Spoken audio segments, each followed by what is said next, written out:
वणक्कम वणक्कम वणक्कम। काश मुझे ही तमिल आती। बारिश आई थी, बंद हो गई थी और फिर से आ गई है। अभी कन्याकुमारी की जो दूरी है वो भी 295 किलोमीटर के आसपास है।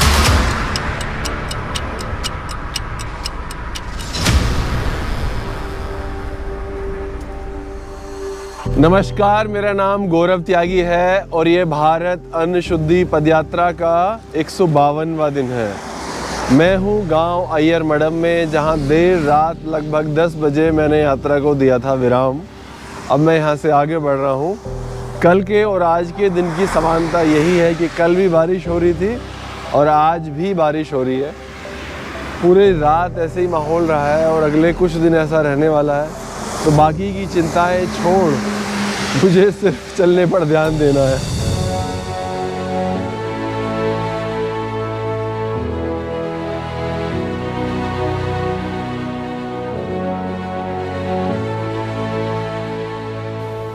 आपको दिखाऊं, नारियल के पेड़ तो यहाँ हैं ही बहुत सारे, बहुत आयत में।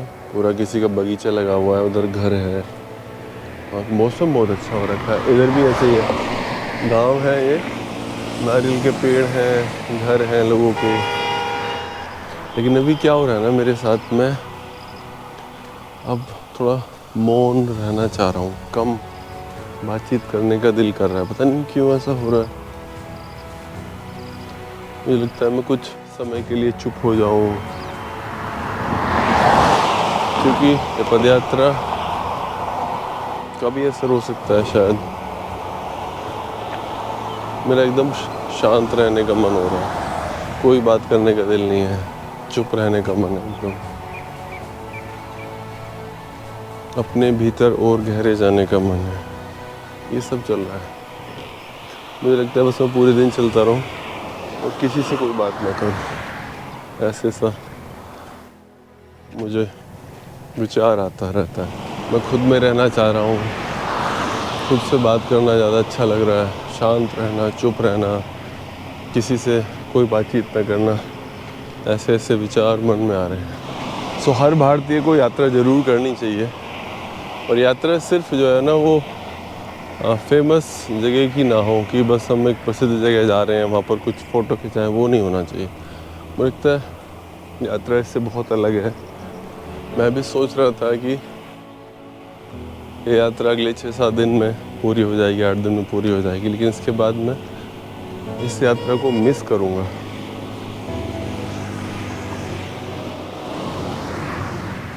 चाहे कितनी भी इसमें दिक्कतें आई हों, थकान हुई हो, परेशानियाँ आई हों, चुनौतियाँ आई हुई हों, कुछ भी हुआ हो इन 150-160 दिन में, लेकिन मैं ये सब को मिस करूँगा। इन जगहों को, लोगों को, इस यात्रा को बहुत मिस करने वाला हूँ और मुझे एहसास हो रहा है।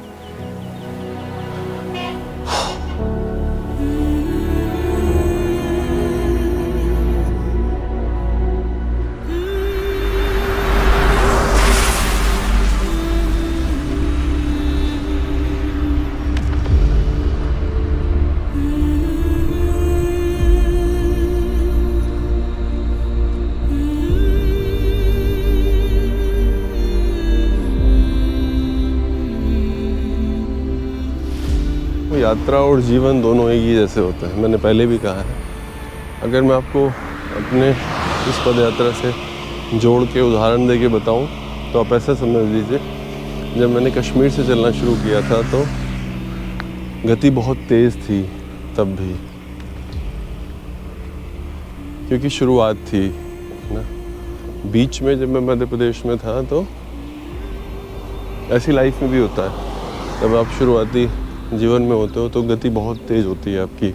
बहुत कुछ कर लेना चाहते हैं आप, बहुत कुछ पा लेना चाहते हैं आप। फिर मध्यकाल आता है जीवन का, यात्रा का मध्यकाल आया। यात्रा के मध्यकाल में भी क्या था कि ना तो इधर थे ना उधर थे, मतलब 2000 किलोमीटर 2200 किलोमीटर यात्रा बाकी थी और 1700-1800 किलोमीटर किया था, तो लग रहा था अभी 2-2500 किलोमीटर और चलना है। ये मध्य प्रदेश की मैं इसलिए आपको बता रहा हूँ। तो ऐसे जीवन में भी होता है, जब जीवन का मध्यकाल होता है तो कई बार लोगों को नहीं समझ में आता कि उनको बचपन याद आता है या फिर फ्यूचर कुछ होप करते हैं वो लोग। ऐसे ही अभी चूँकि यात्रा ख़त्म होने को है तो जीवन में भी ऐसे होता है मेरे ख्याल से।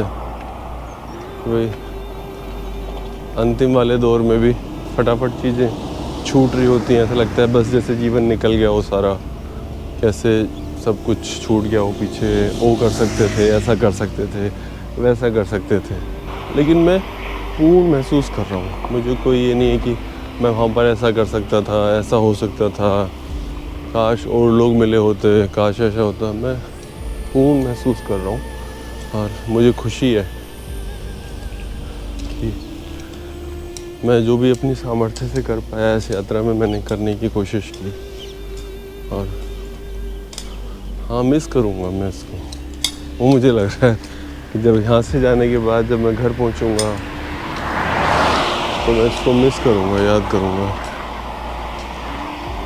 प्रतिदिन चलना, लोगों से मिलना, नए नए लोगों से मिलना, वो सब मुझे याद आने वाला है।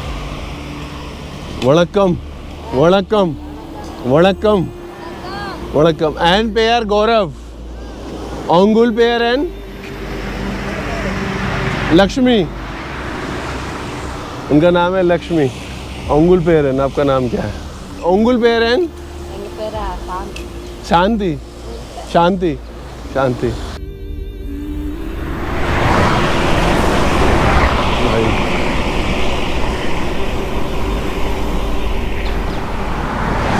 मन में बहुत सारा मंथन चल रहा है, अपने भीतर बहुत सारे सवाल उठ रहे हैं।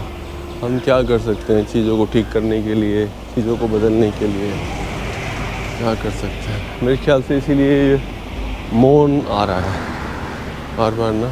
हम किसी से कोई बात करने का दिल नहीं कर रहा। मौन, जैसे चुप रह जाऊँ, बस बोलूँ ना, किसी से कोई बातचीत ना करूँ।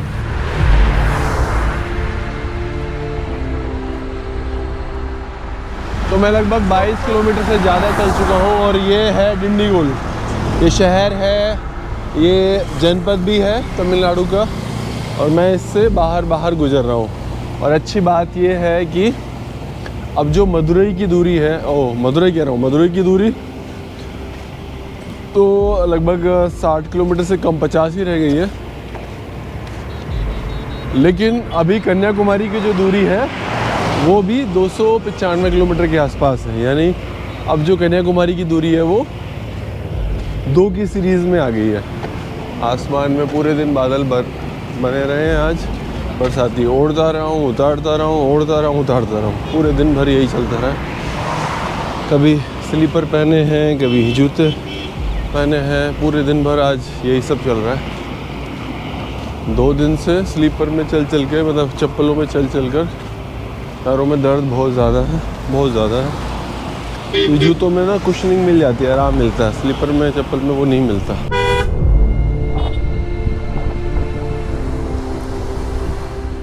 मैंने बिना ये खाने के लिए कुछ पीनट का बना हुआ लिया है यहाँ एक शॉप से, और काफ़ी समय लगा क्योंकि दुकान वालों को ना इंग्लिश आती ना हिंदी आती, और तमिल में मुझको सीखने में बड़ा मुश्किल हो रहा था, मुझको समझने में बड़ा मुश्किल हो रहा था। काफ़ी देर जाकर बाद पता चला। मैं तो समझ रहा था कि पीनट का बना हुआ कुछ है और वो भी कुछ कह रहे होंगे, लेकिन फिर उन्होंने गूगल किया इसको तमिल में लिखकर, फिर बताया कि इसमें क्या है। ये सब समय लग रहा है। तो ये भाषा की जो एक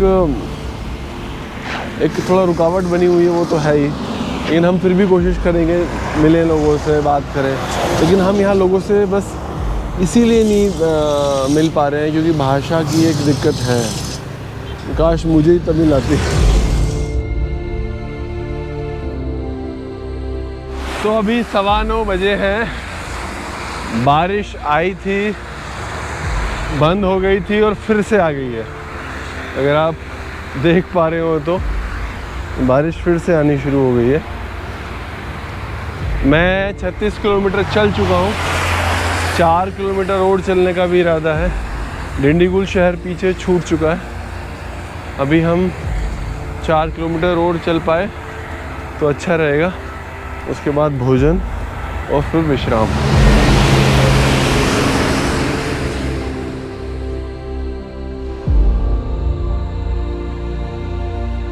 तो रात के 10:30 बज चुके हैं। मैं 42 किलोमीटर से अधिक चल चुका हूँ।